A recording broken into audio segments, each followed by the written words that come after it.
Hey, I'm Chase, and this is All Things Random. Today, we're looking at possibly the best 3 watches for under 500 bucks.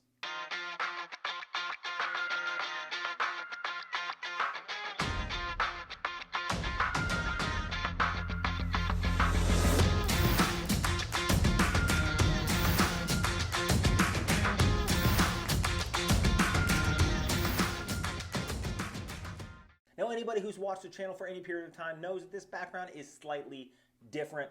I had to commandeer my wife's office for a short period of time because my studio garage is so hot that I was sweating balls and it just didn't look good in front of the camera. So I came in here to do this quick video. Now, what are we talking about today? We're talking about if only you had $500 and no watches, but you wanted to buy some watches and start a collection, what should you get? What would I recommend? And why? Well, today we're going to break it down into 3 categories because, as in life, you need to have some variation in your collection.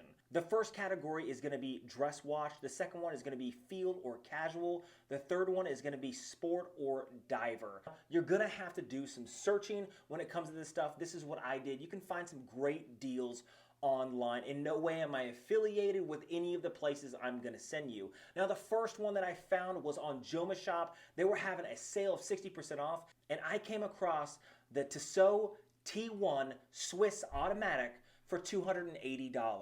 Now, what do you get for $280? You get a Swiss watch with a ETA caliber 2834-2 with a power reserve of 38 hours. Now, the case size on this watch is 38 millimeters, so it fits basically any wrist, especially those that are in the smaller range. A lot of people, especially when it comes to dress watches, believe that anything over 40 millimeters, some would say 39 millimeters, don't really fall into the dress category. You want something slightly smaller. The case thickness of this is only 10 millimeters, so it's going to slide underneath any cuff that you're wearing. This does have a scratch resistant sapphire crystal, and if you don't like that stainless steel band that's on it, you can always swap it out with any type of leather strap because the lug width on this watch is 20 millimeters, so you could find any strap for it, especially one that dresses it up a little bit more. Now, again, for $270, $280, it's hard to go wrong with a Swiss automatic watch. Now that we went Swiss, we're going to go slightly cheaper, and we're going to go into the Japanese Seiko 5. Now, the Seiko 5 I would recommend to anybody. It is a great watch. It is known for its versatility, and it's known for its toughness. And again, you can find them on Amazon for $80. Now, what do you get for your $80? Well, you get a case diameter of 37 millimeters, a case thickness of 11 millimeters, a band width of 18 millimeters, and the one that I chose is the black dial with the black canvas strap. Now, this thing looks amazing. It would fit with any style that you're wearing, especially when it comes to casual wear or field watches. It is a 21 jewel movement, and it does have, again, that date complication at the 3 o'clock with that classic crown position at the 4 o'clock. Now, there's not a whole lot to say about Seiko because any video you'll see out there only praises how well Seiko does their watches. They are amazing at creating something for a great deal. Something that I would recommend for anybody would be the Seiko 5. What did I choose for the third watch? What did I choose for the dive watch or sports watch? Well, so far, we're about $350 in, and I have $150 left to budget.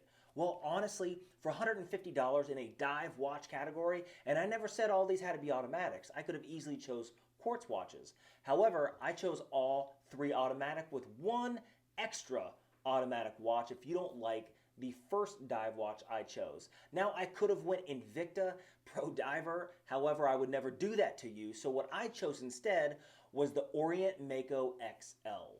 Now, the Orient Mako XL is slightly larger for most people. It does sit at 44 millimeters, so it's similar to the Steinhardt GMT. 44 millimeters is what this is, so it is slightly larger on the wrist. But it's very well made. Orient is similar to Seiko when they do their own in-house movements, and it's $111 with 200 meters of water resistance, and it looks pretty damn great. Now, what do you get for that $111? Now, the Orient Mako that I chose on this is the black dial with the green bezel. I just love the look of that Rolex Kermit, and this just has the same similar styling. Now, again, this does set at 44 millimeters, does have 120 click diver unidirectional bezel, and again, 200 meters of water resistance. Now, Orient does have their own in-house movement.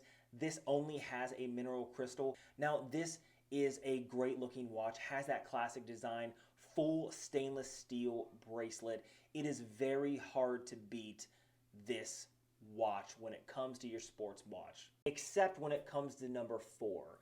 Now, if you're not liking the Orient, if you think it's slightly too big, we're gonna go in the same neighborhood of the world, but slightly north and a little colder. And that is the Vostok Amphibia. Yeah, we're going Russian in this. Now, the Vosstok Amphibia is a classic rugged watch, automatic, and they're cheap online. You can get them on eBay or Amazon for well under $100, sometimes as low as $70, $65, automatic watch with 200 meters of water resistance. Now, the Vostok Amphibia is not for everybody. Their dials are very bold. Some of them are very low key, but you have a lot of options when it comes to this watch. In fact, if you search Vostok Amphibia, you will find hundreds and hundreds and hundreds of different variants. And if you're ever into modding watches or modifying watches, this is a great watch to start. It's 41 millimeters, so it's smaller than the Orient Mako, 200 meters of water resistance, screw back case back. It only does have time only. It does not have a date function, and it only has a mineral crystal. However, these things are known to last basically forever, and if they ever break, you could easily just have them repaired or throw them away. Now, those are just 4 watches that I would recommend to people who are looking for watches. Again, my total budget was $500. However, I easily went below $500 and then hovered around it even if I went the Orient. If I went Vostok, it would be $450. If I went Orient, it would be just around the $500 mark. Now, if you like videos like this, hit that subscribe button down below. Leave a comment of the content you guys would like to see on this channel. I just hit 1,000 subscribers, so I'll be doing my 1,000 subscriber giveaway coming up in the next few days. So make sure you're a subscriber, hit that notification bell so you can be notified when I drop my next video. Until next time.